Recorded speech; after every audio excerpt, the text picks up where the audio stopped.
Si Jovit Baldivino ay sinilang noong 16 ng Oktubre 1993 sa bayan ng Rosario, Batangas. Siya'y nagmula sa isang pamilyang labis na naging salat sa yaman. Maagang natuto si Jovit na magbanat ng buto upang makatulong sa pang-araw-araw na gastusin at upang matustusan ang kanyang sariling pag-aaral. Kilala siya sa kanilang komunidad bilang isang masipag na kabataan na nagtitinda ng siomai sa pampublikong palengke pagkatapos ng kanyang klase sa paaralan. Ang karanasang ito ang nagpatibay sa kanyang determinasyon na maghanap ng pagkakataon na maiahon ng kanyang pamilya mula sa kahirapan. Ang kanyang talento sa pag-awit ay unang natuklasan sa kanilang lokal na lugar, kung saan madalas siyang sumasali sa mga maliit na patimpalak sa kantahan upang makalikom ng kaunting salapi para sa kanyang baon at ambag sa tahanan. Ang malaking pagbabago sa kanyang kapalaran ay naganap noong Pebrero 20, 2010 na magsimula ang pagsasahimpapawid ng unang season ng Pilipinas Got Talent sa estasyong ABS-CBN. Nagpa siya si Jovit na maglakbay mula sa Batangas patungo Maynila upang sumali sa audisyon ng nasabing programa. Ang kanyang pangunahing motibasyon sa pagsali ay ang premyong 2 million pesos na nakalaan para sa magiging kampiyon na alam niyang magiging susi upang mabigyan ng maayos na buhay ang kanyang mga magulang at makatapos siya ng pag-aaral. Sa kanyang unang pagsalang sa harap ng mga hurado na sina Freddy M. Garcia, Chris Aquino at Ay de las Alas, inawit niya ang tanyag na kanta ng bandang Journey na Faithfully. Ang kanyang bersyon ng kanta ay agad na naging viral sa iba't ibang plataporma dahil sa emosyon at taas ng kanyang boses na malayong malayo sa kanyang simpleng physical na itsura. Ang audisyong ito ang naglagay sa kanya sa unahan ng kompetisyon. Sa buong takbo ng paligsahan mula 1 ng Mayo hanggang 6 ng Hunyo 2010, patuloy na nanguna si Jovit sa mga boto ng publiko sa pamamagitan ng SMS at online voting. Noong 13 ng Hunyo 2010, sa pinal na gabi ng kompetisyon, formal siyang hinirang bilang kauna-unahang grand winner ng Pilipinas Got Talent matapos makakuha ng napakalaking porsyento ng boto mula sa mga manonood. Ang tagumpay na ito ay nagbukas ng pinto para sa kanyang profesional na karera sa ilalim ng pamamahala ng Star Music at Star Magic ng ABS-CBN. Matapos ang kanyang pagkapanalo, agad na idilabas ang kanyang mga album na naglalaman ng mga awiting mabilis na tinangkilik ng masa. Kabilang sa kanyang mga pinakasikat na kanta ang bersyon niya ng Pusong Bato na nilikha ni Rene de la Rosa ng bandang Alon at ang Ika'y Mahal Pa Rin na orihinal na inawit ng Rockstar 2. Ginamit ang mga kantang ito bilang opisyal na tema sa mga tanyag na serye ng telebisyon tulad ng Juan de la Cruz at Angelito, Batang Ama.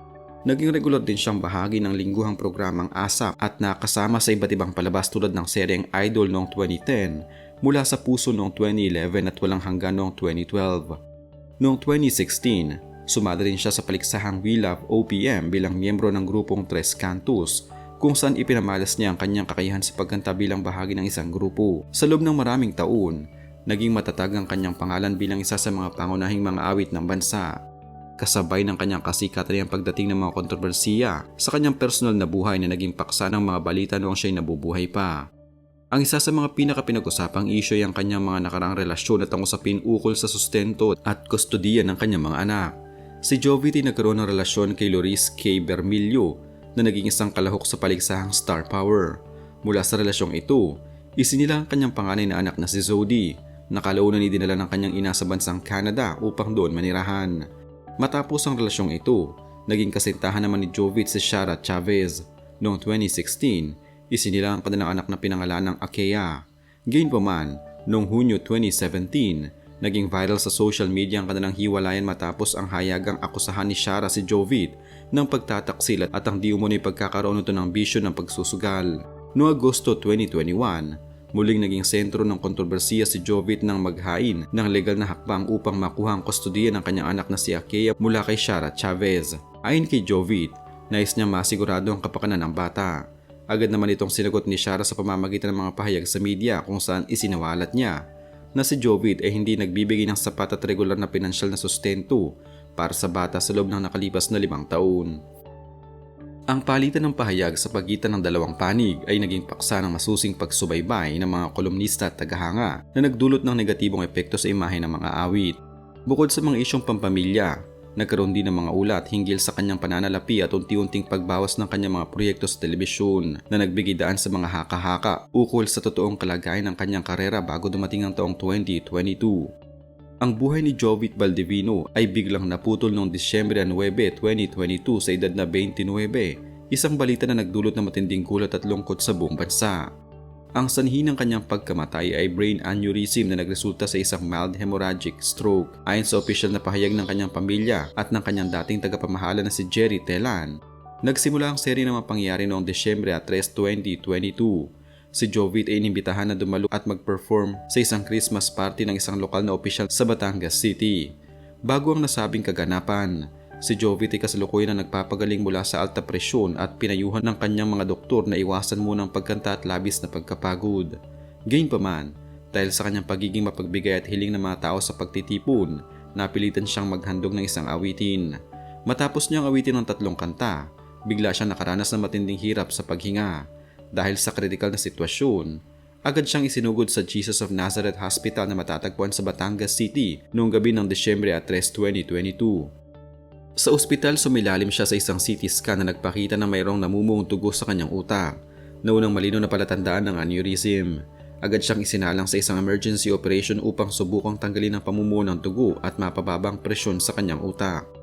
Matapos ang operasyon, hindi na muling nagkamalay si Jovit at nanatili sa estado ng coma sa loob ng 5 araw sa intensive care unit. Noong 9 ng Desyembre 2022, bandang alas 4 ng umaga, opisyal siyang idineklarang patay ng mga doktor matapos tuluyang bumigay ang kanyang katawan dahil sa mga komplikasyon ng stroke. Ang aneurysm ay isang kondisyon kung saan ang pader ng isang ugat sa utak ay nagiging manipis at lumalaki na parang lobo. Ito ay tinuturing na isang traidor na karamdaman dahil madalas ay wala itong ipinapakitang sintomas, bagamat hindi ito pumuputok. Sa kaso ni Jovit, ang mataas na presyon ng dugo na sinabayan pa ng pisikal na pagod at ang matinding enerhiya na kinakailangan sa pag-abot ng mga matataas na nota sa kanyang pagkanta ang nagsilbing mitya upang pumutok ang aneurysm sa kanyang utak. Ang biglaang pagtaas ng presyon ng dugo habang siya ay nagpe-perform ang naging dahilan kung bakit mabilis at malubha ang naging epekto ng stroke sa kanyang sistema.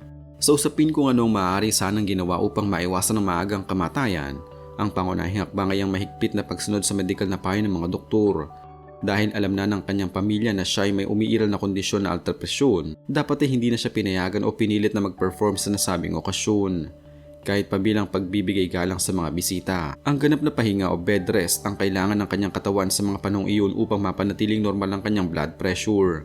Bukod dito, ang regular na pag-inom ng mga iniresetang gamot para sa hypertension, regular na pagpapasuri sa mga doktor, pag-iwas sa mga gawaing nagdudulot ng labis na stress at ang pagbabago sa estilo ng pamumuhay tulad ng tamang dieta at sapat na tulog ay mga mahalagang paraan upang maiwasan ang pagtaas ng presyon na nagpapalala sa aneurysm. Ang maagang screening tulad ng MRA o CT angiogram para sa mga taong may mataas na rurok ng dugo ay maaari ding makatulong upang matukoy ang aneurysm bago pa man ito tuluyang mapunit na magbibigay daan sa mga preventive surgical procedures tulad ng coiling o clipping. Ang pagpanaw ni Jovit ay nag-iwan ng malaking puwang sa kanyang pamilya. Bago siya namatay, si Jovit ay naninirahan kasama kanyang opisyal na karelasyon at tunay na naging asawa sa puso na si Camille Ann Miguel. Bagamat hindi sila formal na nakasal sa simbahan o sibil, si Camille ang tumayong katuwang niya sa buhay sa kanyang mga huling taon at siya ring nag-alaga sa kanya noong siya ay nasa ospital. Labis ang naging pagdadalamhati ni Camille na madalas mag-post sa kanyang mga social media accounts ng kanyang pangungulila at paghihingi ng katarungan sa emosyonal na sakit na idinulot ng pagkawala ng kanyang kapareha. Sa kasalukuyan, ang pamilya Valdivino sa pamumuno ng kanyang ama na si Hilario ay patuloy na nagpoproseso ng pangungulila. Inilibing si Jovit noong 14 ng Disyembre 2022 sa Paradise View Memorial Garden na matatagpuan sa Padre Garcia, Batangas, kung saan itinabi ang kanyang labi sa libingan ng kanyang bunsong kapatid na si Justin na pumanaw noong Marso 2020. Ang mga anak ni Jovit, sina Zodi at Akea ay kasalukuyang nasa pangalaga ng kani-kanila mga ina.